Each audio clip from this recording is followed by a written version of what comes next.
తాకట్లో ఉన్న బంగారాన్ని విడిపించి ఆ రోజున మార్కెట్ ధర కట్టి మిగిలిన డబ్బును మీకు అందిస్తుంది కొమ్మూరి గోల్డ్.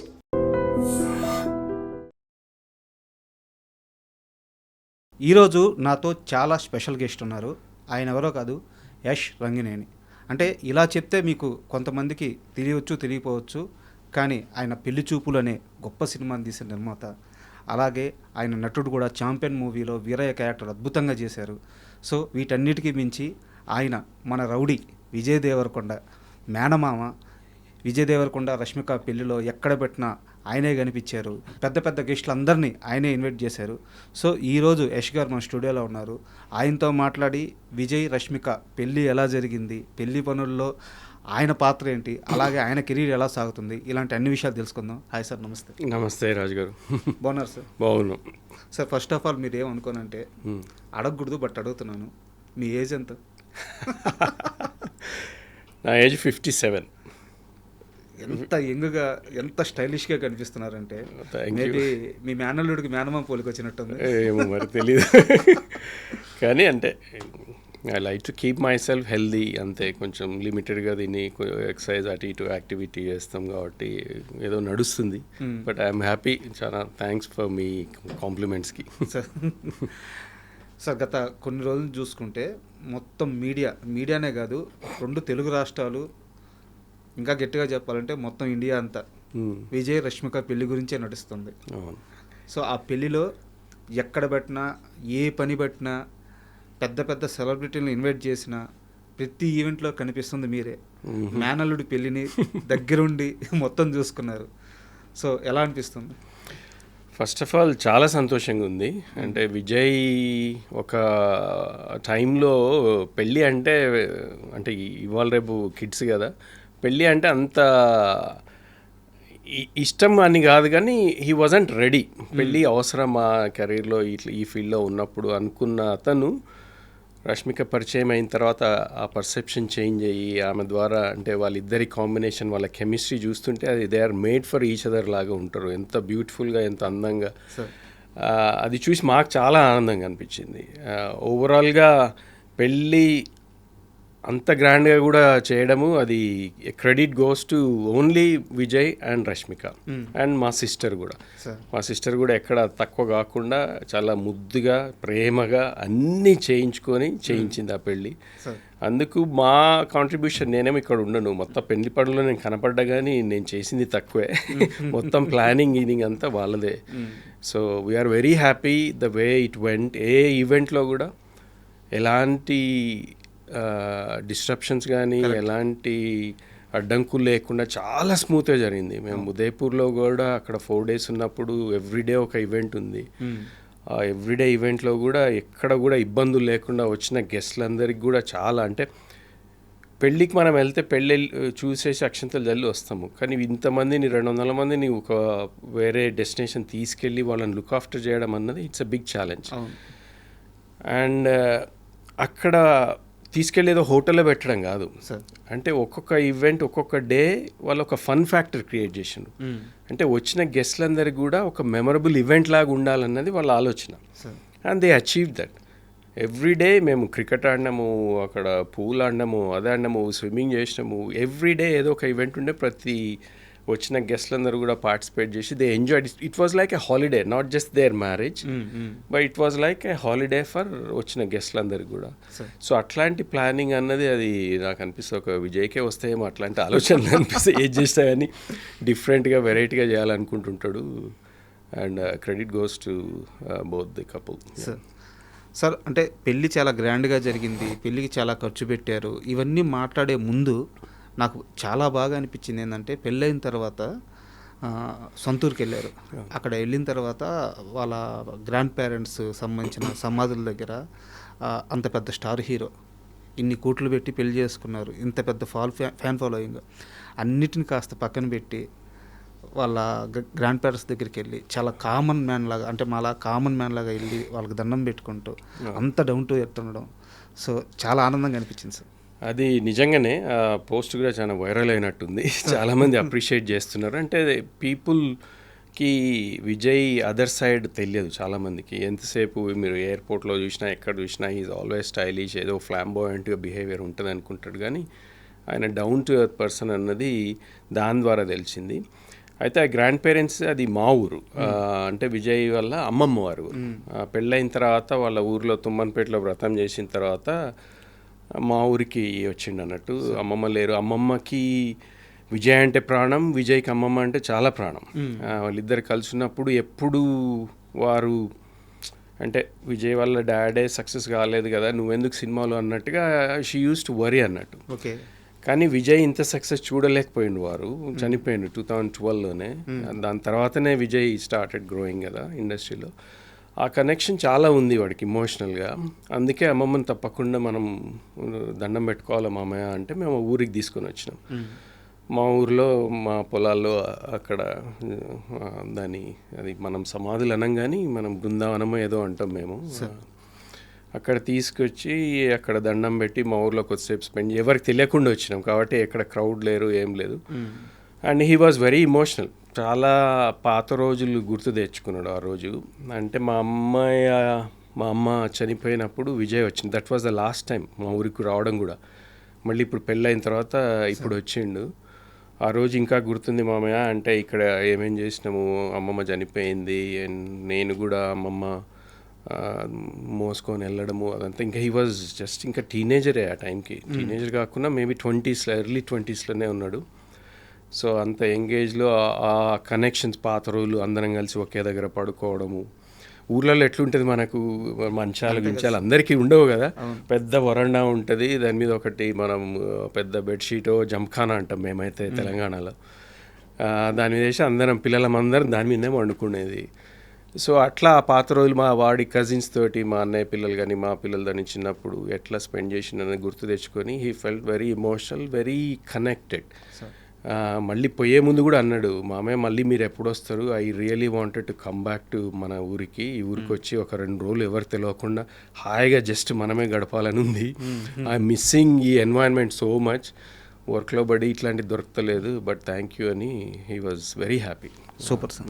ఇందాక మీరు మాట్లాడుతూ ఒక మాట అన్నారు, మీ అమ్మగారు విజయ్ కెరీర్ గురించి బాధపడేవారు, ఎందుకంటే ఆమె అల్లుడు, అంటే విజయ్ వాళ్ళ నాన్నగారు అంటే ఆమె అల్లుడు. సో అల్లుడు సక్సెస్ అవ్వలేదు, మనోడు కెరీర్ ఎక్కడ ఇబ్బంది పడద్దు అని చెప్పి ఆమె భయపడడంలో తప్పులేదు.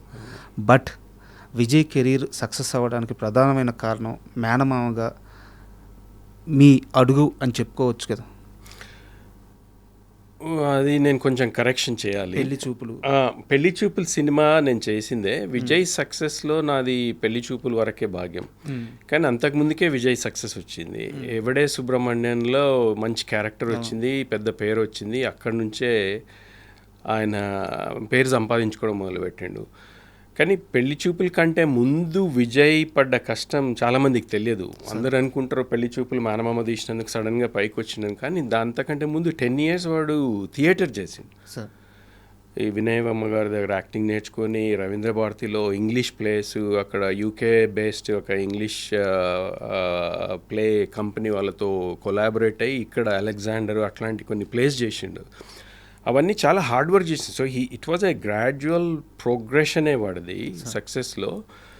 ఆ టాలెంట్ ఉంది, ఆ హార్డ్ వర్క్ ఉంది, ఆ డిసిప్లిన్ ఉంది, అవన్నీ ఉన్నందుకే సక్సెస్ అయ్యింది. కానీ జస్ట్ బికాజ్ ఏదో నేను మేనమామగా పెళ్లి చూపులు తీసినందుకు మాత్రమే సక్సెస్ అయ్యింది అనడం ఐ డోంట్ అగ్రీ. కానీ నా ఉద్దేశం కూడా అది కాదు. బట్ అంటే నా ఉద్దేశం ఏంటంటే బావగారు ప్రయత్నించారు, కుదరలేదు. బట్ ఇప్పుడు ఒక మేనమామగా నేనున్నాను, రిస్క్ చేద్దాము నా అల్లుడు కోసం అని ఒక తొలి అడుగు అయితే తీసుకున్నారు. అదైతే తీసుకున్నాం తప్పకుండా. అంటే పెళ్లి చూపులు ప్రాజెక్ట్ తెచ్చింది కూడా విజయే. నాకు కూడా చిన్నప్పటి నుంచి సినిమాలు అంటే ఇష్టం. మా బావగారి దగ్గర నేను ఇండియాలో ఉన్నప్పుడు వారికి స్క్రిప్ట్ రైటింగ్ అని, స్క్రిప్ట్ ఫేర్ కాపీలు చేయడం, అప్పుడు దూరదర్శన్ అని ఉండేది. వాటి కోసం మేము సీరియల్ అప్రూవల్ కోసం బాగా ట్రై చేస్తూ ఉండేది. అప్రూవ్ కాకపోతుండే, కానీ ఆ వర్క్లో రైటర్స్ దగ్గరికి వెళ్ళి అట్లా కొంచెం నాకు కూడా అనుభవం ఉండింది. కాబట్టి విజయ్కి తెలుసు మామయ్యకు సినిమాలు అంటే ఇష్టం. ఎవడే సుబ్రహ్మణ్యం అని తర్వాత నేను వాడికి ఫోన్ చేసి కంగ్రాచులేట్ చేసినప్పుడు we had a brief discussion, ఏదైనా మంచిది ఉంటే మనం చేయాలన్నట్టు ఒక థాట్ ఉండింది. సడన్గా తరుణ్ భాస్కర్ కనెక్ట్ కావడము, ఈ స్టోరీ రావడము, నాకు ఫోన్ చేసి మామ ఇది ఒక మంచి సినిమా ఉంది, చాలా ఈజీగా అయిపోతుంది, అంటే మీరు పైసలు లాసైనా మీకేం డెంట్ కాదు, you are in that situation now, position now, can we do అది అని అంటే ఇమ్మీడియట్గా తరుణ్ భాస్కర్ తోటి కనెక్ట్ కావడము, స్టోరీ వినడం, నాకు బాగా నచ్చడము, అదంతా చాలా ఫాస్ట్గా అయిపోయింది. I said let's do it, ఏదో ఒకటి చేసి ఏముంది. ఆ కాలంలో పెళ్లి చూపులు మేము 65 లక్షలలో తీసినాం అంతే. ఇప్పుడు 65 లక్షలకి నాకు అనుమానం షార్ట్ ఫిల్మ్ కూడా చేస్తారో లేదో. అంటే ఒక డీసెంట్ ఫిల్మ్ చేయాలంటే ఒక హాఫ్ అన్ అవర్ది చాలా డిఫికల్ట్. కానీ అది తరుణ్ భాస్కర్ అండ్ టీమ్, విజయ్ వీళ్ళందరూ కలిసి every one they work really their socks off ఆ సినిమా కోసం. అన్నీ ఫ్రీగా లొకేషన్ తెచ్చుకోవడం అదంతా చాలా బాగా చేసిన వాళ్ళందరూ. మా ఇన్వాల్వ్మెంట్ వెనక నుంచి కొంచెం గైడెన్సు, ఏం చేద్దాం, ఎట్లా చేద్దాం, ఏదైనా డౌట్స్ ఉంటే క్లియర్ చేయడము, ఫైనాన్షియల్గా ఏది లోటు లేకుండా ఉన్నంతల బడ్జెట్లో చేసుకోవడం అన్నది వరకే. కానీ ఆ రిస్క్ మాత్రం నేను తీసుకున్నా. అది I'm proudly say I'm glad I did that, not just for Vijay, for me as well. ఎందుకంటే ఆ సినిమా ద్వారానే నాకు మళ్ళా ఎంట్రీ వచ్చింది సినిమా ఇండస్ట్రీకి. ఇక్కడ నేను కూడా మా బావెమ్మడి తిరుగుతుంటే మా అమ్మ నాన్ను తిట్టేది, నువ్వు కూడా సినిమాలు ఏంది చదువుకొని ఇప్పటికే ఇది అవుతుంది అది అని అన్న రోజులని ఇక్కడ నుంచి వదిలేసి వెళ్ళిపోయినాం కదా. మళ్ళీ పెళ్లి చూపుల ద్వారా మళ్ళీ వచ్చే అవకాశం దొరికింది, అది ప్యూర్లీ విజయ్ వల్లనే. యాక్చువల్గా ఇంటర్వ్యూకి యష్ గారు వస్తున్నారు అని చెప్పి మా పిఆర్ఓ చెప్తే నేను చాలా ఆనందపడ్డా. ఎందుకంటే అంటే వ్యూస్ పరంగా అని కాదు, ఒక ఇంటర్వ్యూ చేయొచ్చు అని కాదు, ఇవన్నీ కాదు, కానీ నాకు ఒక 3 మేనల్లుళ్ళు ఉన్నారు. సో మీరు ఆ పెళ్లి చూపుల దగ్గర నుంచి నేను మీ ఫేస్బుక్లో మన ఇద్దరం ఫ్రెండ్సే ఫాలో అవుతున్నాం. Okay okay. సో ఒకరోజు ఫ్యామిలీ స్టార్ రిలీజ్ అయిన తర్వాత అనుకుంటాను, లేదా రౌడీ జనార్దన్ టీజర్ రిలీజ్ అయిన తర్వాత అనుకుంటాను, విజయ్ గురించి మీకు ఏం తెలుసు, విజయ్ మీద కావాలని నెగిటివిటీ చేస్తున్నారు, సినిమాలకి రాని వాళ్ళు రాకపోయినా పర్లేదు కానీ వచ్చే వాళ్ళని ఆపుతున్నారు, వాంటెడ్గా విజయ్ని బ్యాడ్ చేస్తున్నారు అని చెప్పి ఒక మేనమామగా మీరు చాలా బాధపడుతూ ఫేస్బుక్లో ఒక పోస్ట్ పెట్టారు. ఆ రోజు నాకు అనిపించింది, మేనల్లుడి మీద ఇంత కేరా, ఇంత ప్రేమ. అది ఫ్యామిలీ స్టార్ అప్పుడే అనుకుంటా, రౌడీ జనార్దన్ కాదు, ఫ్యామిలీ స్టార్ అప్పుడే. అంటే కనీసం సినిమా చూసే అవకాశం కూడా లేకుండా చేస్తున్నారు ఎందుకన్నా బాధ అయింది. అంటే okay it's a decent film, ప్రతి సినిమాలో ఏవో మిస్టేక్స్ ఉంటాయి, కానీ అది నేను తెలుగులో పోస్ట్ చేసింది, నేను తెలుగులోనే ఎందుకు రా మా ఆవిడెనక పడతారు మీరు ఇట్లా, కనీసం సినిమా చూసే వాళ్ళని కూడా చూడనివ్వట్లేదు, చూసి డెసిషన్ తీసుకునేది వాళ్ళు తీసుకుంటారు కదా, మీకు ఎందుకు వీని చూస్తే ఎంత భయమ్మా, బాగుంటాడు వాడు కట్అవుట్ బాగుంటుంది, ఏదో ఈ బేసిస్ మీద రాసినట్టున్నా. అది నిజంగానే బాధ అయింది నాకు. అంటే మాకు తెలుసు కాబట్టి, అంటే ఎంత హార్డ్ వర్క్. ఇప్పుడు ఒక అవుట్ సైడర్కి వచ్చి ఇండస్ట్రీలో నిలదొక్కుకోవడం అన్నది ఇట్స్ అన్ ఇంపాసిబుల్ టాస్క్. 1 కోటి మంది ట్రై చేస్తే ఎవరికో దొరుకుతుంది, అది విజయ్కి దొరికింది ఆ ఛాన్స్. అది నిలుపుకోవాలంటే ఎవ్రీడే ఒక బ్యాటిలే వాడిది. Every day he's fighting against all the negative elements. అంటే ఇంత డెడికేటెడ్గా పనిచేసినా కానీ కనీసం అంటే ఒక కొంచెం న్యూట్రల్గా ఉండొచ్చు కదా, సినిమా చూసి తర్వాత డిసైడ్ చేసుకోవచ్చు కదా అన్నది నా పాయింట్ ఆఫ్ వ్యూలో. వాడి హార్డ్ వర్క్ కనపడదు, ఎంతసేపు యాటిట్యూడ్ గురించి మాట్లాడతారు, అది యాటిట్యూడ్ కాదు, అది వాడి సెల్ఫ్ కాన్ఫిడెన్స్, వాడి మీద వాడికి ఉన్న సెల్ఫ్ అష్యూరెన్స్, నేను చేయగలను అన్నది ఒకటి. ఆ మాటలు అట్లా వస్తాయి. తెలంగాణలో మనం చాలా ర్యాష్గా మాట్లాడతాం, మరి పొలైట్నెస్ అన్నది కొంచెం తక్కువ ఉంటుందేమో. సో అది వాళ్ళు అది తప్పు, వీడికి అరగెన్స్, వీడు యాటిట్యూడ్ అది ఏదైనా అంటుంటారు, కానీ విజయ్తో పర్సనల్గా ఎవరన్నా ఒక 5 నిమిషాలు స్పెండ్ చేస్తే తెలుస్తుంది వాడు ఎట్లాంటి వాడు అన్నది. సో ఆ పాయింట్ ఆఫ్ వ్యూలో నాకు కొంచెం బాధ అయ్యి అది పోస్ట్ చేసిన. నన్ను చాలామంది తిట్టిండ్రు, అంటే మీకెందుకు, అసలు సినిమా బాగుంటే ఎవడైనా చూస్తారు కదా, సినిమా బాగాలేదు ఉట్టగానే ఎందుకు వస్తారు అని అట్లా కొంతమంది. కానీ నేను చూసినా కదా. బట్ ఆ సినిమాకి అంటే ఈ సందర్భం కాదు, మాట వచ్చింది కాబట్టి చెప్తున్నాను, ఆ సినిమాకి ఫస్ట్ షో కాక ముందు నుంచే నెగిటివ్ స్టార్ట్ చేశారు వాంటెడ్గా. అవును, అది ఇప్పుడు కాదు, ఇప్పుడు మీరు టాక్సీ వాళ్ళ సినిమా తెలిస్తే, టాక్సీ వాళ్ళ సినిమా మొత్తం లీక్ అయింది. సినిమా రిలీజ్ కంటే 1 నైట్ 2 నైట్స్ ముందు సినిమా మొత్తం యూట్యూబ్లో వచ్చింది, చాలామంది చూసిండ్రు. నాకు ఇప్పటికి గుర్తుంది, విజయ్ ఆ పాత ఇంట్లో ఫ్లాట్లో ఉన్నాడు. అది తెలిసి హీ వాజ్ లిటరలీ క్రైయింగ్. ఇంత హార్డ్ వర్క్ చేసినా ఇప్పుడు ఎట్లా సినిమా అది ఇది ఏడ్చేసారా? ఏడ్చిండు, లిటరలీ ఏడుస్తున్నాడు. అయినా కానీ సినిమా రిలీజ్ చేయాలంటే అల్లు అరవింద్ గారు వీళ్ళందరూ ఇప్పుడు వేస్ట్, అది మనం రిస్క్, అనవసరంగా డబ్బులు వేస్ట్ అది అని అంటే అట్ ఎనీ కాస్ట్ చెయ్యాలి సార్ ఇది. ఎందుకంటే సినిమాలో ఏదో ఉంది, యూట్యూబ్లో చూసిన వాళ్ళు కొన్ని వేల మందో 1,00,000 మంది ఉన్నా కానీ మిగతా వాళ్ళకి ఛాన్స్ మనం ఎందుకు ఇవ్వకూడదు, మనం చేద్దామని విజయ్ ఎంబడిపడి, విజయ్ ఎస్కేఎన్ ప్రొడ్యూసర్ ఎస్కేఎన్ గారు అల్లు అరవింద్ గారు ప్రజెన్స్లో చేసిన వాళ్ళని కన్విన్స్ చేసి రిలీజ్ చేయించుకున్నాడు. అది ఇంకే హీరో ఉన్నా కానీ అంత పెద్ద ప్రొడ్యూసర్ చెప్తున్నారు అంటే ఈ రూమ్లో డోర్ వేసుకొని ఏడ్చుకుంటూ అయ్యేది. కానీ వాడు చేసినందుకు వాడి ఫైటే again he fought for it. Release చేసుకున్నందుకు అది 100 crores 40 crores ఏమో కలెక్ట్ చేసి పెద్ద హిట్ అయింది. అది మళ్ళీ విజయ్ అంటే he's creating his own opportunities. మరి అది ఎందుకు అప్రిషియేట్ చేయరు వాళ్ళు? ఇప్పుడు నెగిటివ్గా కామెంట్ చేసి ప్రతి దగ్గర విజయ్కి ఎవరో వచ్చి ఏం చేయట్లేదు. ప్రతి దగ్గర he's creating his own opportunities. పెళ్లి చూపులు అన్నది హీ క్రియేటెడ్ హిమ్సెల్ఫ్. ఇప్పుడు ట్యాక్సీ వాళ్ళని రిలీజే కాకుండా మొత్తం యూట్యూబ్లో వచ్చిన సినిమాని రిలీజ్ చేయించుకోగలిగిండు అన్నది విజయ్ ఆపర్చునిటీగా క్రియేట్ చేసుకున్నాడు. మరి ఇవన్నీ చూడకుండా ఎంతసేపు యాటిట్యూడ్, వీడికి అరోగెన్స్ అని ఎందుకు అనాలి? కొంచెం ఛాన్స్ ఇవ్వచ్చు కదా. బయట రోడు ఇంత కష్టపడి సక్సెస్ అయ్యిండు అంటే అందరికీ అసలు ఒక ఇన్స్పైరింగ్ స్టోరీ అది. ఎవరైనా చేయగలరు అన్న ఒక నమ్మకాన్ని తీసుకొచ్చిండు విజయ్. జనరేషన్కి ఒకరు వస్తారు సార్. ఎగ్జాక్ట్లీ. ఎందుకంటే ఇప్పుడు అంటే నేను ఎవరి మీద కామెంట్ చేయలేదు కానీ విజయ్కి బ్యాక్గ్రౌండ్ అయితే ఏం లేదు కదా. ఏ బ్యాక్గ్రౌండ్ లేకుండా బయట నుంచి వచ్చి సినిమా ఇండస్ట్రీలో నిలదొక్కుని సక్సెస్ఫుల్లో ఒక మాస్ ఫాలోయింగ్ క్రియేట్ చేసుకోగలిగిందంటే అది ఎంతోమందికి ఇన్స్పిరేషన్ కావాలి. అరే మనం కూడా చేయగలము, మన మీద మనకు నమ్మకం ఉండి కరెక్ట్ ఆపర్చునిటీ మనం క్రియేట్ చేసుకోగలిగితే తప్పకుండా ఎవరైనా సక్సెస్ కాగలుగుతారు అన్నది విజయ్ ప్రూవ్ చేసిండు. దీనికి కాస్త ఎక్స్టెన్షన్ నా సమాధానం కూడా చెప్పి నెక్స్ట్ క్వశ్చన్కి వెళ్తాను. యాక్చువల్గా చాలామంది కోరిక ఏంటంటే మా నాన్న సాధించలేకపోయింది, నేను సాధించాలి. అవును, మా నాన్న ఇది చేయాలనుకున్నట్టు ఒక బిడ్డకు అంతకంటే ఏం కావాలి సార్? నాన్న కోరికని ఫుల్ఫిల్ చేయాలి. నాన్న ఇల్లు కట్టాలనుకున్నాడు, కట్టలేకపోయాడు. ఇల్లు కట్టి నాన్నకి చూపిస్తే పుట్టినందుకు అంతకంటే ఇంకేం లేదు. నాన్న ఒకటి కొనాలనుకున్నాడు, కొనలేకపోయాడు. మనం అది కొని నాన్నకిస్తే అంతకంటే ఇంకోటి ఏం లేదు. విజయ్ గారి నాన్నగారు సినిమా ఇండస్ట్రీలో సెటిల్ అవ్వడానికి ఎంత ప్రయత్నించారో అందరికీ తెలుసు. ఆయన చేయని కష్టం లేదు. ఈరోజు విజయ్ దేవరకొండ గారు ఆయన కష్టంతో ఈ స్థాయికి చేరి ఒక స్టార్ హీరో రేంజ్కి చేరి ఇంతమంది ఫ్యాన్స్ని గెలుచుకున్నారు అంటే ఇంకా ఆ తండ్రికి ఆయన ఇచ్చిన గొప్ప సక్సెస్ అదే కదా, గొప్ప గిఫ్ట్ కదా. ప్రతి ఒక్క కొడుక్కి ఆయన ఇన్స్పిరేషన్ కదా. మన నాన్నకు కూడా మనం అలా చెయ్యాలి అని చెప్పేసి. సో ఆ యాంగిల్లో చూస్తే చాలా గొప్ప వ్యక్తిగా కనిపిస్తారు. అవును. ఇప్పుడు తండ్రి సాధించలేనిది మళ్ళీ అదే ఫీల్డ్లో. అవును. ఇప్పుడు మనం క్రికెట్లో ఓడిపోతే మళ్ళీ అదే గ్రౌండ్లో మళ్ళీ కొట్టి గెలిపించాలన్నది ఒకటి మనం అనుకుంటున్నాం. ఇంకా దెర్ ఈజ్ నో అదర్ వే.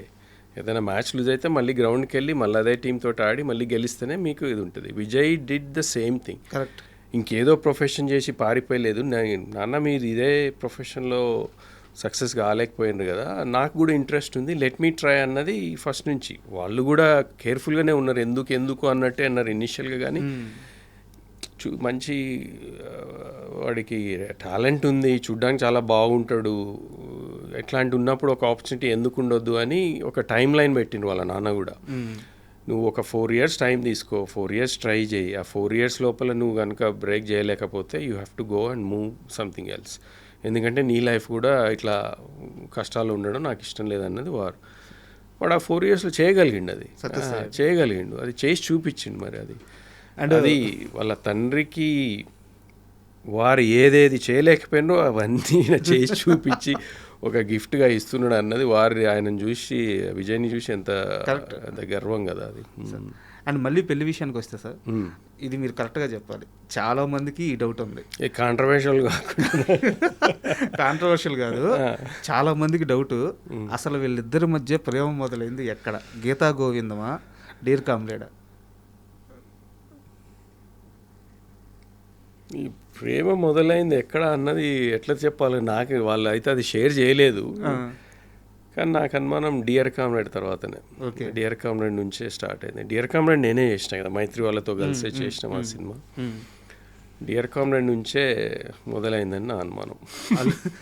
మేనల్ని గమనిస్తున్నారా మీరు? నేను చూస్తూనే ఉన్నా, కానీ అంటే విజయ్లో ఉన్నది ఒకటి ఏంటంటే ఎంతమంది చెప్పినా వినడు. వినడు కాదు, ఎంతమంది చెప్పినా వింటాడు, డెసిషన్ మాత్రం ఆయనదే. ఓకే. ఇప్పుడు ఎంతోమంది మళ్ళీ సినిమా వాళ్ళు ఇది ఇప్పుడు ఇంట్లో కూడా కాన్వర్జేషన్స్ అవుతుంటాయి కదా, అవన్నీ వింటాడు, కానీ వాడికి నచ్చిందే చేస్తాడు. ఇంకా ఊరికే వద్దు అని ఎవరైనా చేస్తే మాత్రం ఇరిటేట్ అవుతాడు.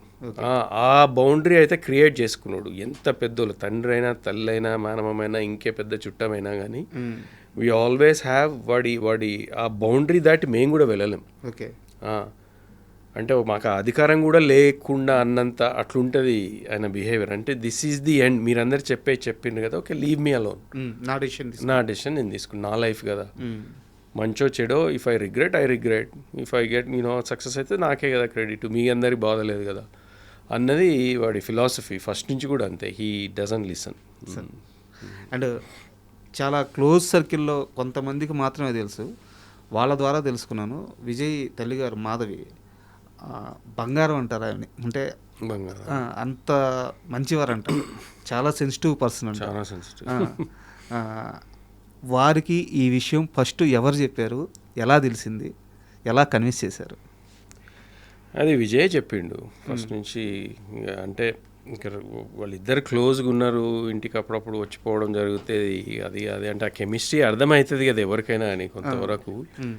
సో అది విజయ్ ద్వారానే తెలిసింది. వాళ్ళు ఇనిషియల్గా I don't know exactly the full detail, నాతో ఆమె ఎప్పుడు కన్సర్న్గా ఎప్పుడు షేర్ చేసుకోలేదు, కానీ this is what he's thinking అది అన్నప్పుడు మేము ఓకే, ఇక వాడికి ఇష్టమైనప్పుడు మనం వాడి ఇష్టమే కదా ఏదైనా కదా అన్నట్టే అనుకున్నాము. సో అది త్రూ విజయ్ ద్వారానే తెలిసింది. ఓకే సార్, ఒక సీరియస్ క్వశ్చన్ మీన్స్ ఏంటంటే, ఇప్పుడు ఇండస్ట్రీలో ఉన్న ట్రెండ్ ప్రకారం అడుగుతున్నాను. చాలామంది సెలబ్రిటీలు పెళ్లి చేసుకోవడం, తర్వాత సినిమా ఇండస్ట్రీలో ఉండి పెళ్లి చేసుకోవడం, తర్వాత ఇబ్బందులు పడడం మనం కళ్ళెదురుగానే చూస్తున్నాం. విజయ్ రష్మికని ప్రేమిస్తున్నాను, ఆమెనే పెళ్లి చేసుకుంటానని చెప్పినప్పుడు మీ ఫ్యామిలీ సర్కిల్లో కొంతైనా భయపడ్డారా? ఎలాంటి నిర్ణయం తీసుకున్నారు ఇనిషియల్గా? విజయ్ విషయం పక్కన పెట్టండి, మీరు కానీ మీ సిస్టర్ కానీ మీ బావగారు కానీ మీ వరకు ఎలా అనిపించింది? కన్సర్న్స్ అయితే ఉంటాయి తప్పకుండా, ఎందుకంటే మనం ఇండస్ట్రీలో చూస్తున్న ప్రతి ఫ్యామిలీలో ఏదో ఒక ఇన్సిడెంట్స్ అయితేనే ఉన్నాయి పెళ్ళిళ్ళు. ఆ కన్సర్న్ అయితే మా అందరికీ ఉండింది. అది నేనైతే విజయ్తో ఎప్పుడూ షేర్ చేయలేదు. ఎందుకు మళ్ళీ ఈ సినిమా వాళ్ళనే చేసుకోవడము అన్నది నేను ఎప్పుడు వాడితో మాట్లాడలేదు. I never asked a question ఎందుకు చేసుకుంటున్నావు అన్నది, ఎందుకంటే that's not my business. Is a grown up man, వాడంతటా వాడు అన్నీ చేసుకుంటున్నాడు. అట్లాంటప్పుడు మనము ఆ కన్సర్న్ చెప్పడం కూడా నెగిటివ్గా బాగుండదేమన్నది ఐ స్టేడ్ అవే. ఇంట్లో అమ్మ నాన్న మాత్రం మాట్లాడినరు అన్నది ఒకటి తెలుసు, మళ్ళీ ఎందుకు ఏమవుతుంది ఎట్లా అది అన్నది. కానీ ఐ థింక్ వాళ్ళిద్దరిని చూస్తే నాకు ఆ డౌటే రాదు ఇప్పుడు. వాళ్ళు ఎంత హ్యాపీగా ఉన్నారు అంటే, మీరు పెళ్ళిలో చూసింటారు వాళ్ళిద్దరిది కాస్ట్యూమ్స్ కానీ ఆ గెటప్లో కానీ, రష్మిక ఎనర్జీ చూసిన ఆమె అంటే సినిమా బ్లాక్ బస్టర్ హిట్ అయితే కూడా అంత సంతోషపడదు. అంటే నాకు ఈరోజు అంత హ్యాపీగా ఉంది ఆమె బిహేవియర్. ఆ 4 days ఎవ్రీ ఈవెంట్ టైం లేకుండా ఉన్నా ఒకదాని తర్వాత ఉన్నా కానీ ఆమె ఎనర్జీ చూస్తే హౌ హ్యాపీ షీ ఈజ్ అన్నది క్లియర్గా తెలిసిపోతుంది. వాళ్ళిద్దరికి ఆ అండర్స్టాండింగ్ ఉంది. అంటే they stayed as a friends together for a long time now, almost 5-6 years connection ఉంది కాబట్టి ఫ్రెండ్లీగా స్టార్ట్ అయినా కానీ they understood each. It's not a decision సడన్గా ఏదో ఒక ఇన్ఫాచ్యుయేషన్ తోటి క్రియేట్ అయింది అయితే కాదు. They took their time. Are we ready for this marriage? అయితే చాలా మెచ్యూర్డ్ పర్సన్స్. ఇప్పుడు రష్మిక అసలు బాలీవుడ్లో అంత సక్సెస్ అయింది, అమ్మాయి వెళ్ళి అంత యంగ్ ఏజ్లో అన్నది, దాని వెనకాల అంటే కొంతవరకు విజయ్ గైడెన్స్ కానీ విజయ్ సపోర్ట్ కానీ ఆమెనే షేర్ చేసుకుంటుంది ఆ విషయాలు ఎన్నోసార్లు. అదంతా అంటే వాళ్ళకి ఆ కనెక్షన్ ఉంది కాబట్టి, ఆ కెమిస్ట్రీ కరెక్ట్ వర్కౌట్ అయింది కాబట్టి they decided I think we should అన్నది. సో దాంట్లో మాకైతే డౌట్ ఏం లేదు. ఇంకా తలరాత అన్నది మనం ఏం చెప్పలేం, కానీ I'm hoping, I'm wishing they stay together for ever and rest of their life హ్యాపీగా పీస్ఫుల్గా ఉండాలన్నదే నా ఒక కోరిక, మా అందరి కోరిక. ఇంకా అంతకంటే కావాల్సింది మా అందరి కోరిక సార్. అండ్ మీరు వీరి పెళ్ళికి ఇన్వైట్ చేయడానికి పెద్ద పెద్ద సెలబ్రిటీలు ఇన్వైట్ చేయడానికి అందరి దగ్గరికి మీరే వెళ్ళారు. సీఎం రేవంత్ రెడ్డి గారి దగ్గరికి కూడా మీరే వెళ్ళారు. ఆయన ఎలా రిసీవ్ చేసుకున్నారు, ఏమన్నారు? సీఎం రేవంత్ రెడ్డి గారి దగ్గరికి నేను వెళ్ళలేదు. విజయ్ ఫస్ట్ పోయిండు. విజయ్ పోయిన తర్వాత మా సిస్టర్ పోయి వారి వైఫ్కి సెపరేట్గా పోయారు. తర్వాత మళ్ళీ రష్మిక కూడా వేరే సెపరేట్గా వెళ్ళి వచ్చిండ్రు. సో రష్మిక తరఫు నుంచి కూడా ఇన్విటేషన్ అన్నట్టుగా. నేను మిగతా పొలిటీషియన్స్ అందరికీ మేనమామగా నాకే పడ్డది ఆ డ్యూటీ. ఇంట్లో అంటే విజయ్ అందరి దగ్గర వెళ్ళలేడు, పెళ్లి పనిలో ఉన్నారు, మా బావగారు కూడా బిజీగా ఉన్నారు, అది నువ్వే చూసుకోవాలని నాకు ఫస్టే చెప్పిండ్రు. సో అపాయింట్మెంట్లు తీసుకొని ప్రతి ఒక్కరి దగ్గరికి వెళ్ళినాం. బట్టి విక్రమార్క గారి దగ్గరికి వెళ్ళాం. బట్టి విక్రమార్క గారు చాలా మంచిగా రిసీవ్ చేసుకున్నారు. వారి బ్రదర్ మల్లు అనంతరాములు గారు ఉండేది వెనకట, వారితో మాకు చాలా పరిచయం. మా అన్నయ్య ఊరిలో సర్పంచ్గా ఉన్నప్పుడు అది చాలా అంటే అది నేను షేర్ చేసుకుంటే వారు ఇంకా హ్యాపీ అయినారు. దాని ద్వారా ఇంకా కొంచెం కనెక్షన్ ఎక్కువైంది. ఆ రోజు బిజీగా ఉన్నా నేను తప్పకుండా వచ్చిపోతా అన్నారు. ఇంకా ఇంత స్టోరీ చెప్పినాక నేను రాకుండా ఎట్లుంటున్నా, తప్పకుండా వస్తానన్నారు ఆ రోజు.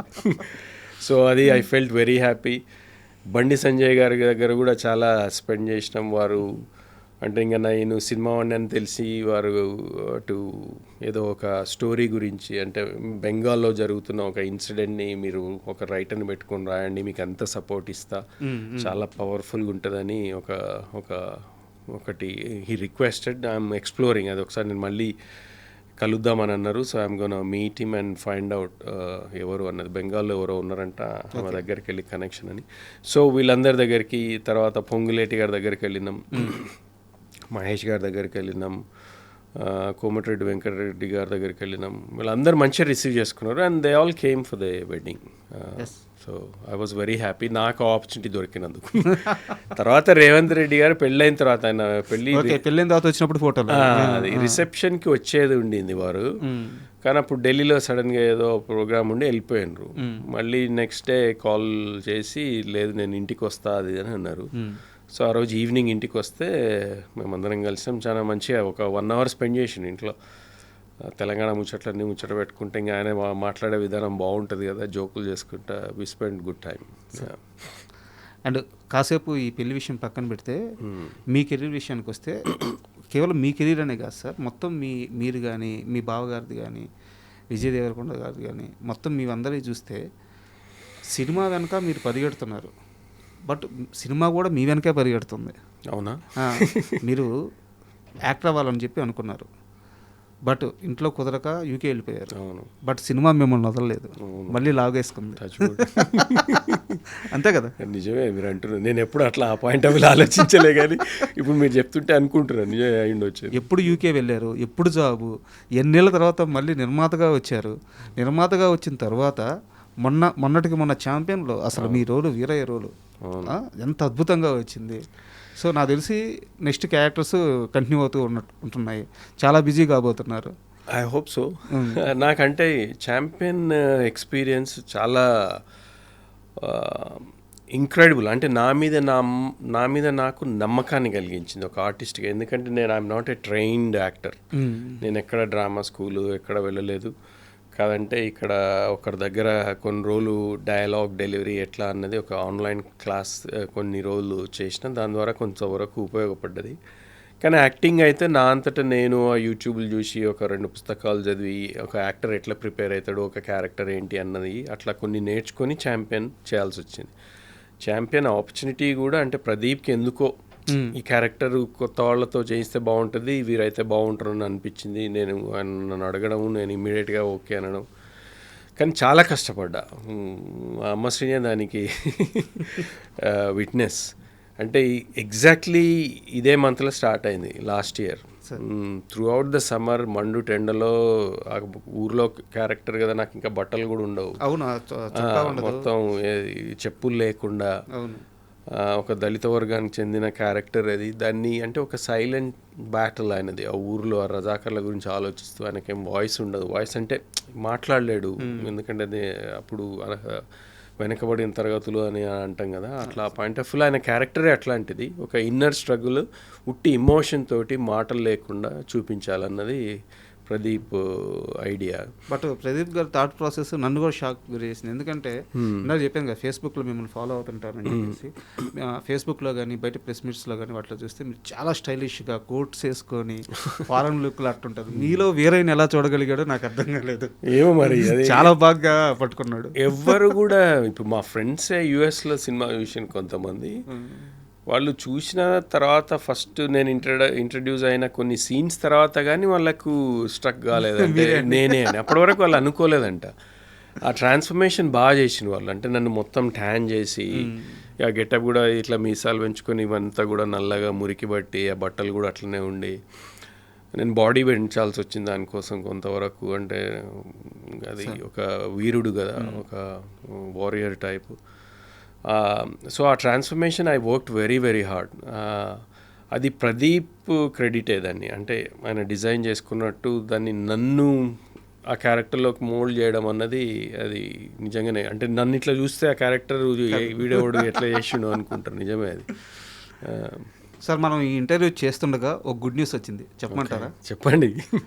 మీ కూతురికి స్టేట్ బెస్ట్ అవార్డు అంటే గద్దర్ అవార్డు వచ్చింది.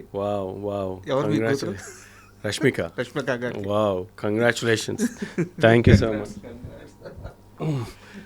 ది గర్ల్ ఫ్రెండ్ మూవీకి బెస్ట్ యాక్ట్రెస్ అవార్డు వచ్చింది. అమేజింగ్. పెళ్ళయి ఒక 4 రోజులు కాలేదు, అప్పుడే ఇంకా గుడ్ న్యూస్ రావడం అన్నది అది చాలా ఇంకా మంచి హ్యాపీగా ఉంది మా అందరికీ. So I will definitely speak to her and message her. మొత్తం ఫ్యామిలీ అంతా ఒక పాజిటివ్ వైబ్స్ వస్తున్నాయి. నిజమే. Thank you. కానీ ఐ థింక్ షీ డిజర్వ్స్ ఆ అవార్డ్. గర్ల్ ఫ్రెండ్లో ఆమె పర్ఫార్మెన్స్ చాలామంది మెచ్చుకున్నారు. అంటే అంత మెచ్యూర్డ్ పర్ఫార్మెన్స్, అంత యంగేజ్లో ఆమె చేయగలుగుతుంది అంటే she is extremely incredibly talented girl. So no wonder people are recognising. And ఆ సినిమాకి అవార్డు రావడం మాకే కాదు, మొత్తం ఇండస్ట్రీ కూడా ఒక గుడ్ న్యూసే. So I congratulate not only Rashmika for the entire team of girl friend. Thank you. And sir, మ్యారేజ్కి సంబంధించి నా దగ్గర చాలా గాసిప్స్ ఉన్నాయి. గాసిప్సే అవి నిజాలు కావు. మీరే అంటున్నారు గాసిప్స్ అని. సో అదే వీటిల్లో ఏవి గాసిప్స్ ఏవి నిజం మీరే చెప్పాలి. అండ్ ఫస్ట్ ఆఫ్ ఆల్ నా దగ్గర కెన్ ఐ సే ప్రతిదానికి నో కామెంట్ లేదు, ఏదో ఒక సమాధానం కావాలి. అండ్ చాలామంది చెప్తున్నది ఏంటంటే మొత్తం ఈ పెళ్ళి ఈవెంట్స్ అన్నిటికి కలిపి ఒక 15 కోట్ల దాకా ఖర్చు పెట్టారు ఈ జంట అని చెప్పేసి చెప్తున్నారు. ఎంత అయిందో నాకు తెలియదు, నేను లెక్క అడగలేదు, ఇంకా ఛాన్స్ దొరకలేదు. We're so busy, just you know ప్రతిరోజు ఏదో ఒక ఈవెంట్లో అంత బిజీగా ఉన్నప్పుడు ఖర్చు గురించి ఎక్కడ వెనకైతే ఆడలేదు. ఎంత ఖర్చు అయిందన్నది నాకైతే తెలియదు.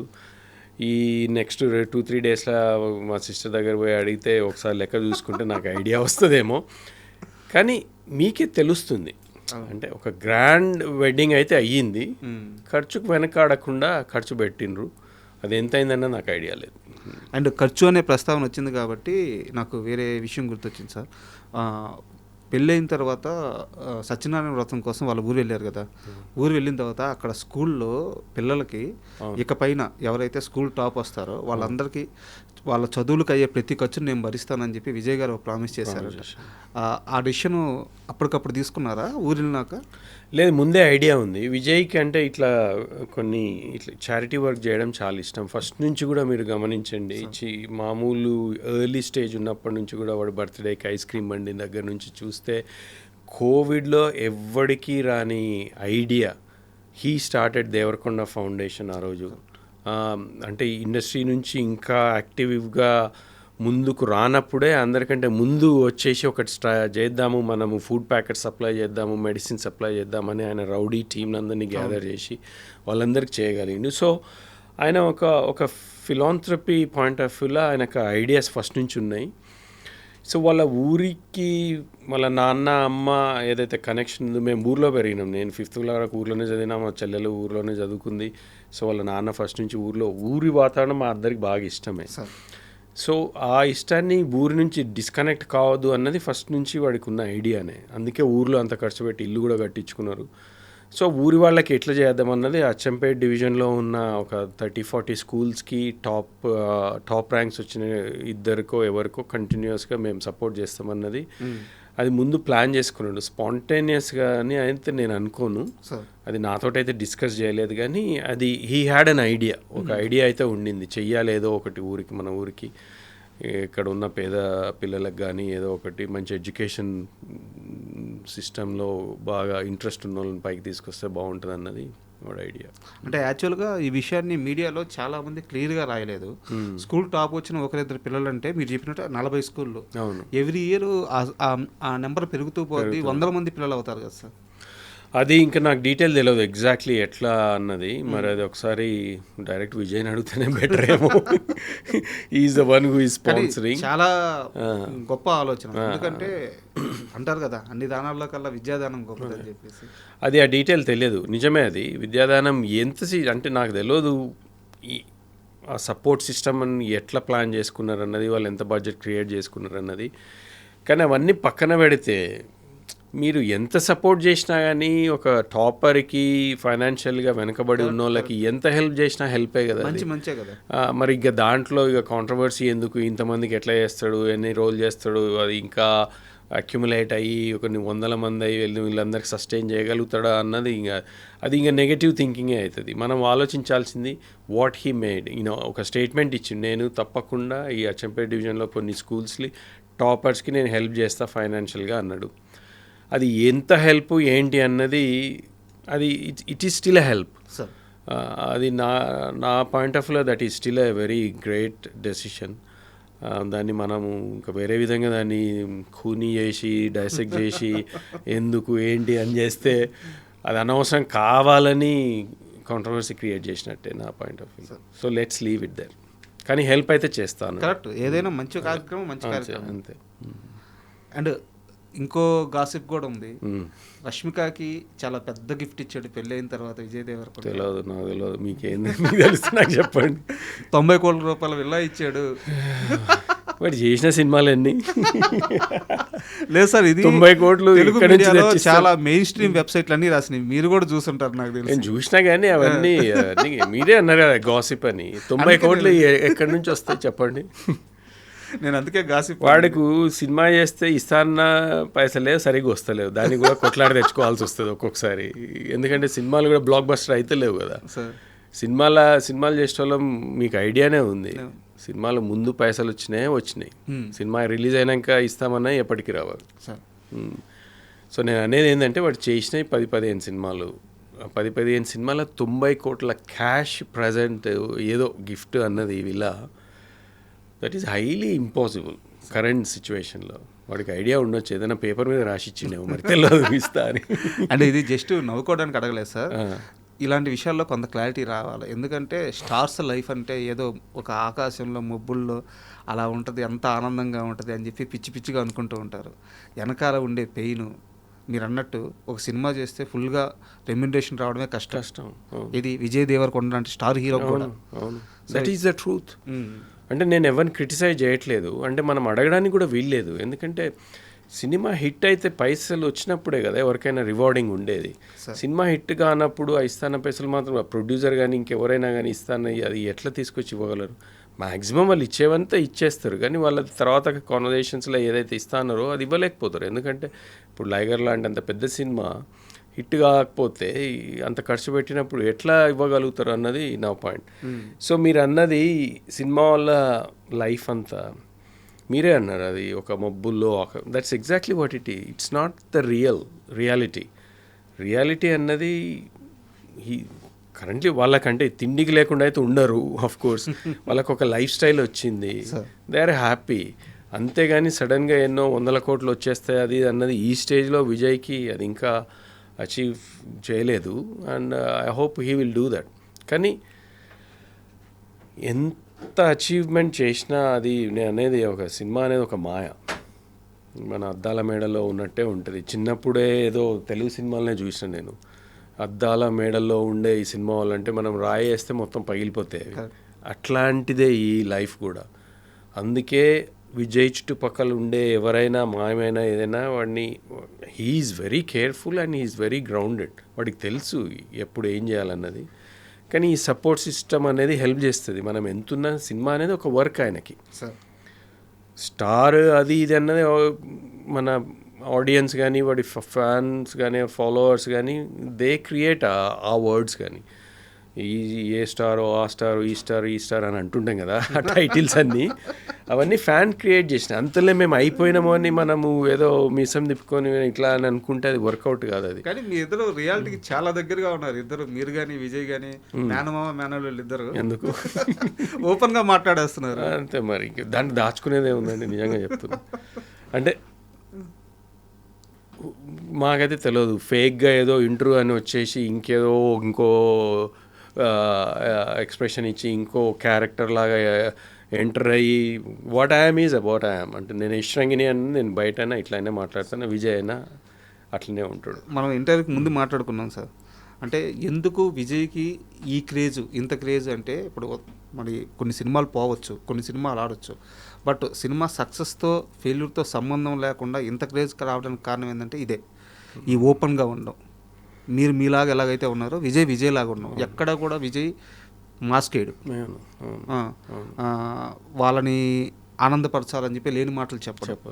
విజయ్ ఎలా ఉంటాడో అలాగే ఉంటాడు, అందుకే ఈ క్రేజ్. అవును, అది నిజమే. అది అంటే ఒక ఆనెస్టీ, ఒక ట్రాన్స్పరెన్సీ కనెక్ట్ అవుతాం మనం ఆడియన్స్ తోటి. కానీ యూజువల్గా ఎవరైనా మనము మన ఫ్రెండ్ సర్కిల్లో అని కొత్త వాళ్ళు కలిసినప్పుడు హౌ వి రిసీవ్ అది ఇమ్మీడియట్ కనెక్షన్ ఏర్పడుతుంది. ఏదో ఫేక్గా మనం మాట్లాడుతుంటే తెలిసిపోతుంది మనకే, అంటే this guy is trying to put up a different character, different ఏదో అంటే ఈజ్ నాట్ రియల్ అనేది అప్పుడే అర్థమైపోతుంది కదా మనకి. So we're not like that. మేము అట్లా ఎప్పుడు మమ్మల్ని పెంచలేదు, పెరగలేదు. మేబీ అదొక వీక్నెస్ కూడానేమో కొంతవరకు ఇండస్ట్రీలో అది క్రియేట్ చేయాలేమో, మరి అదైతే మాకు తెలియదు. అది తెలిసి ఒకవేళ నేర్చుకున్నా మేము చేస్తే నిజంగా ఫేక్గానే ఉంటుంది. అవతలోడు చేస్తే నిజంగా కొంతసేపు అన్న నిజంగా అరే బాగా ఉంది అని అనిపిస్తుందేమో, కానీ మేము చేస్తే అది నిజంగానే ఫేక్ అవుతుంది, దొరికేస్తాం. అందుకే ఇట్స్ బెటర్ మనది ఏదో మనకు తెలుసు, మన పని మనం చేసుకోవాలి, మనం హార్డ్ వర్క్ చేస్తున్నాం, మనల్ని మనం నమ్ముకున్నాం, మన పని మీద నమ్ముకున్నాం, మిగతాది దేవుడి మీద ఉంటుంది సార్. దొంగోడు దొంగతనం చేస్తే దొరకడంట, అవును, మంచోడు ఎందుకంటే మనకి అలవాట్లేని పని అది. అంతే కదా, కరెక్ట్. అండ్ మీరు నాకు ఒక విషయంలో క్లారిటీ ఇవ్వాలి, ఇది కాంట్రవర్సీ కాదు, గాసిప్ కాదు, ఒక సంస్కృతి సాంప్రదాయానికి సంబంధించిన విషయం. విజయ రష్మిక పెళ్ళి అనగానే రష్మిక వల్ల కొడవ పద్ధతిలో జరుగుద్ది, పంది మాంసం పెడతారు, ఇట్లాంటి చాలా వైరల్ అయింది. అండ్ అలాగే రష్మిక వాళ్ళ ఫ్యామిలీ గురించి వాళ్ళు ఒక యుద్ధ వీరుల నేపథ్యం సంబంధించిన ఫ్యామిలీ అని చెప్పి ఇలా చెప్పారు. మీకు తెలిసినంత వరకు అసలు ఆ సాంప్రదాయం ఏంది, రష్మిక వాళ్ళ ఫ్యామిలీ బ్యాక్గ్రౌండ్ ఏంది, కాస్త వివరంగా చెప్తారు. నాకు కొంతవరకే తెలిసింది. నేను ఆ రోజు కొడవ ఫంక్షన్లో ఉన్నప్పుడే వాళ్ళు జరిపే కార్యక్రమాలు, వాళ్ళ చుట్టాలలో కొంతమందితో మేము టేబుల్ మీద కూర్చుని కాన్వర్జేషన్స్ అవుతున్నప్పుడు నేర్చుకున్నాయి, తెలిసినాయి. నాకు అంతకుముందు గురించి నేను కొడవ అన్నది పదం కూడా నాకు తెలియదు.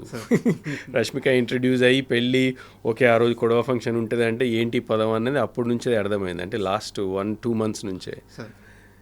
సో నాకు తెలిసింది చాలా తక్కువ. తెలిసింది ఏంటంటే వాళ్ళది డెఫినెట్లీ ఒక వారియర్ ఫ్యామిలీ, అంటే వాళ్ళు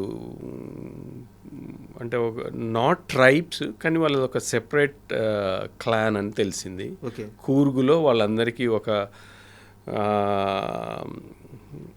దాన్ని ఏమంటారు కరెక్ట్ వర్డ్ వస్తలేదు కానీ వాళ్ళకు ఒక చిన్న కింగ్డమ్ లాగానే అనుకోండి, వాళ్ళది ఒక సెపరేట్ క్లాన్. వాళ్ళ ఊర్లో వాళ్ళ పెద్దలు, వాళ్ళు ఆ చుట్టుపక్కల ప్రదేశాలు పాలించిన వాళ్ళు వెనకటి రోజులలో కొంతవరకు టిప్పు సుల్తాన్ టైం అప్పటి నుంచి కనెక్ట్ అయి ఉన్న వాళ్ళని తెలిసింది. అందుకే ఆ ఫంక్షన్లో కొన్ని అవి చేయించిన అన్నట్టు, ఇప్పుడు అరటి మాన్ ఉంటుంది దాంతో కట్ చేయించడము అట్లాంటివన్నీ వాళ్ళకు ఉన్నాయంట. అది చేస్తే అంటే వీడు ఎంత బలం ఉన్నాడు, ఎంత వీరుడు అన్నది ప్రూవ్ చేసుకోవాలంటే ఒకటే షాట్కి దాదాపు ఒక 10 ఒక నిలబెట్టి ఉన్నాయి అన్నట్టు, ఒక మాన్లు, అరటి మాన్లు ఒక 10 దాకా.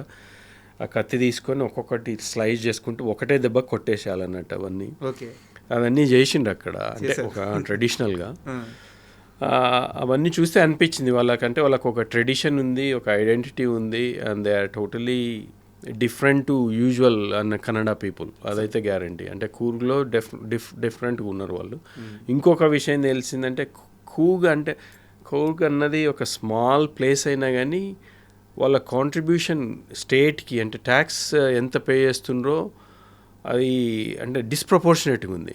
మిగతా డిస్ట్రిక్ట్స్తో పోలిస్తే కూర్గ్ ఇస్తున్న కాంట్రిబ్యూషన్ చాలా హైగా ఉంది. ఇన్ రిటర్న్ ఆ ఇన్వెస్ట్మెంట్ వాళ్ళకి దొరుకుతలేదు అన్నది వాళ్ళకు ఒక డిసప్పాయింట్మెంట్ అని తెలిసింది నాకు. అది వీళ్ళు ఇస్తున్న డబ్బులకి ఇన్ రిటర్న్ ఇన్వెస్ట్మెంట్లు మళ్ళా కూర్కి చాలా తక్కువ వస్తుందంట. అది అంటే they are lobbying, they are trying to అంటే ఒక ఫెయిర్నెస్ ఉండాలన్నది వాళ్ళు దే ఆర్ స్టిల్ ట్రయింగ్ అని తెలిసింది. సో అంతవరకే తెలుసు, నాకు ఇంకెక్కువ ఏం తెలియదు. ఈ పంది మాంసం అది ఇది అన్నది అనేటోడు అంటూనే ఉంటారు. బట్ నిజం కాదా? నిజం కాదా అక్కడ పెట్టినరా లేదా అన్నది?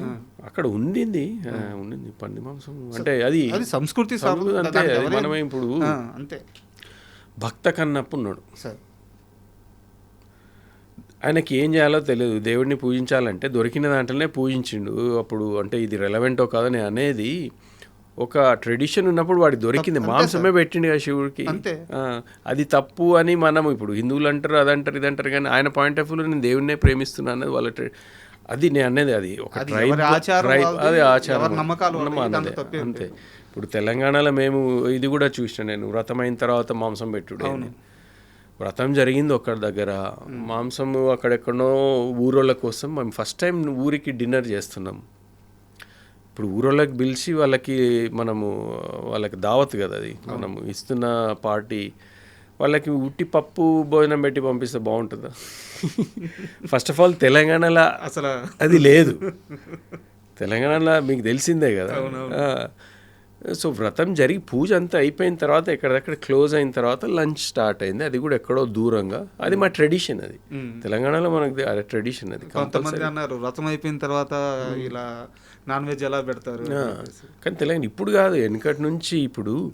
ఇప్పుడు వచ్చిన ఈ రిసెప్షన్లు అవి, ఇప్పుడు మా అక్కయ్య అప్పుడు పెళ్ళైనప్పుడు వ్రతమే రిసెప్షన్ ఇంకో సెపరేట్ ఉండకపోయేది కదా. పెళ్ళి అయిపోయిన తర్వాత ఊరికి పోయేసి అత్తగారి ఇంట్లో వ్రతం జరిగేది. వ్రతం జరిగినప్పుడే ఆ మిగతా పెళ్ళికి రాని చుట్టాల వాళ్ళందరికీ కూడా డిన్నరో లంచో అది క్రియేట్ చేస్తే మనము ఒక మేకనో ఒక గొర్రెనో కోసి భోజనం పెట్టేది. అదే సేమ్ ట్రెడిషన్ వి ఫాలోడ్. అది ఇష్టం లేనోడు ఎన్నో అంటుంటారు, మనం అవి పట్టించుకుంటారు. సార్ మీ కెరీర్కి సంబంధించి ఒక సీరియస్ క్వశ్చన్ అండ్ సజెషన్ కూడా అనుకోండి, నాకున్న అతి తక్కువ పరిజ్ఞానం మేరకు. బట్ దీన్ని ఎలా తీసుకుంటారో మీ ఇష్టం. ఇప్పుడు నేను చాలామంది ఆర్టిస్టులని ఇంటర్వ్యూ చేస్తుంటాను. ఇక్కడ మేకర్స్కి ఆర్టిస్టులకి మధ్య కన్ఫ్యూజన్ అనేది ఉండకూడదు. మీరు ఇండియాలో ఉండరు, యూకేలో ఉంటారు. ఇక్కడ ఏమన్నా వర్క్స్ వచ్చినా ఛాన్స్లు వచ్చినా వచ్చి చేసిపోతుంటారు. బట్ సినిమా అవకాశాల కోసం ఎంత ఇంట్రెస్ట్గా ఉన్నారు, ఎంత కోరికగా ఉన్నారు, ఎంత బలంగా ఉన్నారు. ఉదాహరణకి ఒక క్యారెక్టర్ అనుకుంటారు, యష్ గారిని తీసుకుందాం అనుకుంటారు. ఆయన ఎక్కడో యూకేలో ఉంటాడు, పెద్ద ఇంట్రెస్ట్గా ఉండదు, ఏదో ఎప్పుడో ఒకసారి సీజనల్గా వచ్చి చేసిపోతుంటాడు. యష్ అనే వ్యక్తి అలాంటి ఆర్టిస్టా? సినిమా అవకాశాలు వస్తే అన్నిటికన్నా సినిమానే ప్రయారిటీ అనుకునే మనిషి? ఒక క్లారిటీ కావాలి మేకర్స్కి. నేను మీకు క్లారిటీ ఇస్తున్నా, మీరు చెప్పినది రెండో ఆప్షనే నాది. I'm very much interested in doing. ఇప్పుడు ఎందుకంటే నా కెరీర్లో నేను చేయాల్సిన పనులన్నీ ఆల్మోస్ట్ అయిపోతున్నాయి. నాకు 2 అమ్మాయిలు. పెద్ద అమ్మాయి ఇంజనీరింగ్ అయిపోయింది, బెంట్లీలో జాబ్ చేస్తుంది. షీ సెటిల్డ్, ఆమెకు సినిమాలు ఇష్టం లేదు, ఆమె అంతటా ఉంది. చిన్న అమ్మాయి లా చేస్తుంది, ఆమె పెద్దగా అయిపోయింది, ఆమె ఇండిపెండెంట్గా ఉంది. నేను మా వైఫే. ఇన్ని రోజులు కష్టపడి అన్నిటికీ దూరంగా సినిమా అని ఇష్టం ఉన్నా కానీ నా బాధ్యతల వల్ల నా కుటుంబాన్ని కొంతమందిని ఫైనాన్షియల్ హెల్ప్ చేయాల్సి వచ్చినందుకు అన్నీ వదులుకొని ఇన్ని రోజులు చేసినాం. ఇప్పుడు ఆ స్టేజ్ దాటి నా అనే టైం నాకు వచ్చింది. ఇప్పుడు నాకున్న ఈ 10-15 ఏండ్లు ఏది వచ్చినా చేయాలన్నది నేను చాలా కాన్ఫిడెంట్గా ఐఎమ్ వెరీ మచ్ డిసైడెడ్.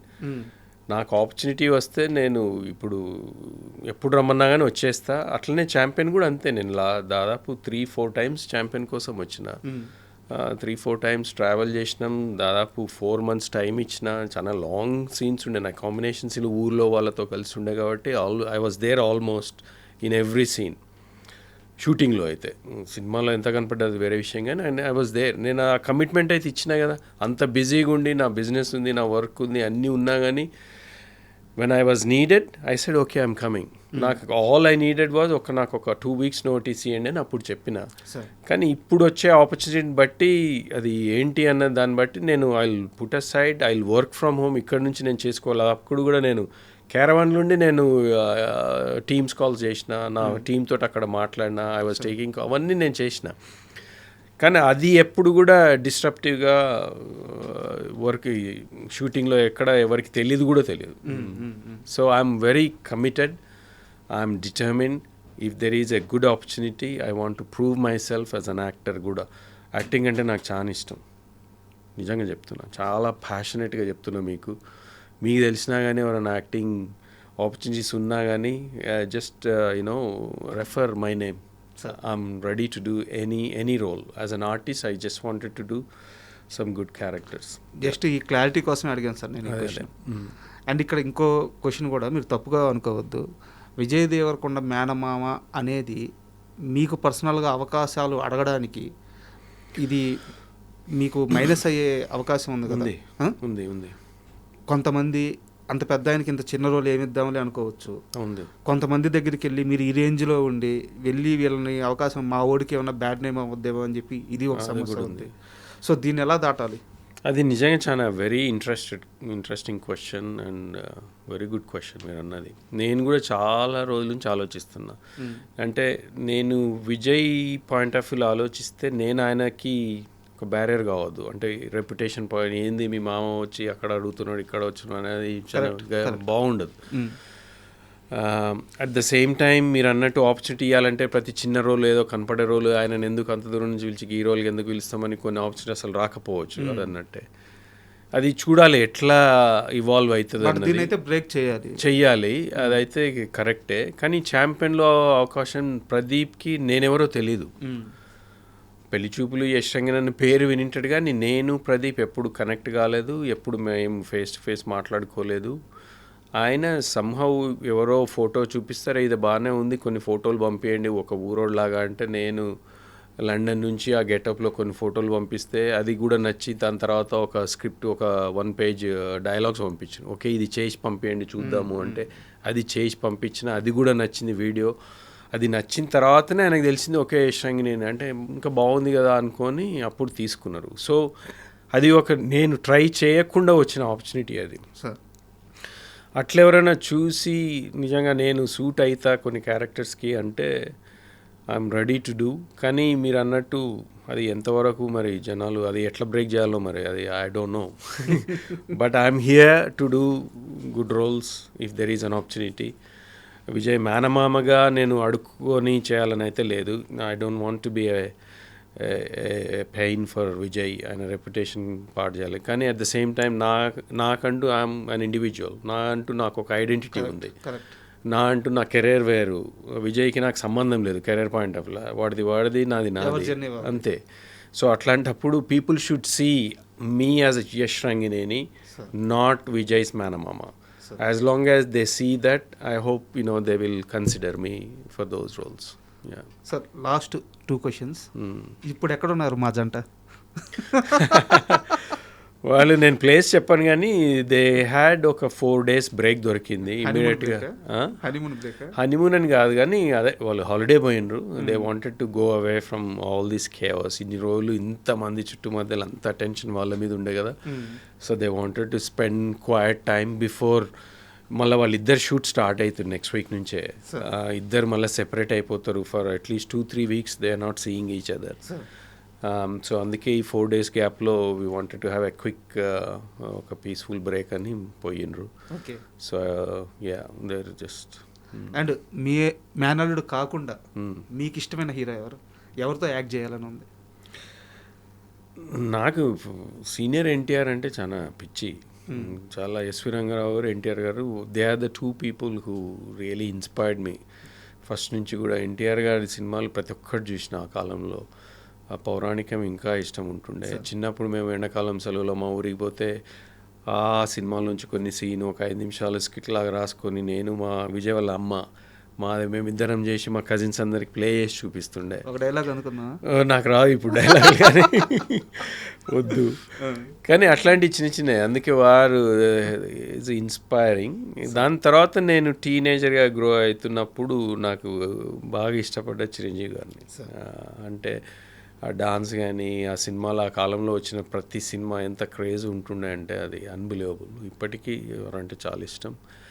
ఇంకా తర్వాత నెక్స్ట్ జనరేషన్లో ఇక అందరి సినిమాలు చూస్తూనే ఉంటా, ఏది మంచిగా అనిపిస్తుంది బాగా. పుష్ప బాగా నచ్చింది, మంచి అర్జున్ బాగా చేసిండ్రు, ఎన్టీఆర్ది బాగా చేస్తారు, మహేష్ బాబు.